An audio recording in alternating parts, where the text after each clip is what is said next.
China loans ఉంటాయి మన loan loan apps apps. ఆన్లైన్లో. దాంట్లో 1,00,000 2,00,000 ఆత్మహత్య చేసుకున్నాడు ఉన్నాడు.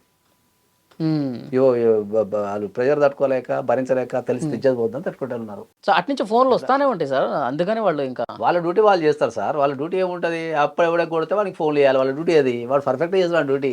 ఉమ్, వసూలు చేసిన డ్యూటీ వసూలు చేస్తాడు. ఉమ్. వాడి అంటే డ్యూటీ నీ నీ ఏముంటది? ఇంటికి వస్తాం, నీ అదే పరువు వాడి తీస్తాం. డ్యూటీ అది. నీ డ్యూటీ ఏముంటుంది, వీళ్ళ నుంచి నువ్వు రక్షణ పొందటే అలా నువ్వు డ్యూటీ. ఉమ్, మంచిగా పోయి ఒక మంచి అడ్వకేట్ని కలువు, కూర్చో, మాట్లాడు, డిస్కస్ చెయ్యి. వాళ్ళు నీకు ఎట్లా నువ్వు టైం టేకింగ్ తీసుకోవాలా, లేకపోతే బ్రీతింగ్ పీరియడ్ ఎట్లా తీసుకోవాలని వాళ్ళు ఎక్స్ప్లెయిన్ చేస్తారు. ఓకే.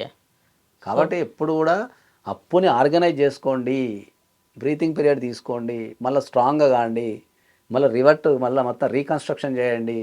మనం ఎవరికైతే మనం అప్పులు తీసుకున్నామో వాళ్ళని కొంతకాలం ఆపినా మళ్ళీ ధైర్యంగా నిజాయితీగా రీకన్స్ట్రక్షన్ చేసుకొని కట్టండి అని చెప్తాను తప్ప, ఉమ్. ఆ రీకన్స్ట్రక్షన్ చేసుకునే టైంలో వాళ్ళకు బ్రీతింగ్ పీరియడ్ ఇప్పిస్తాం మనం.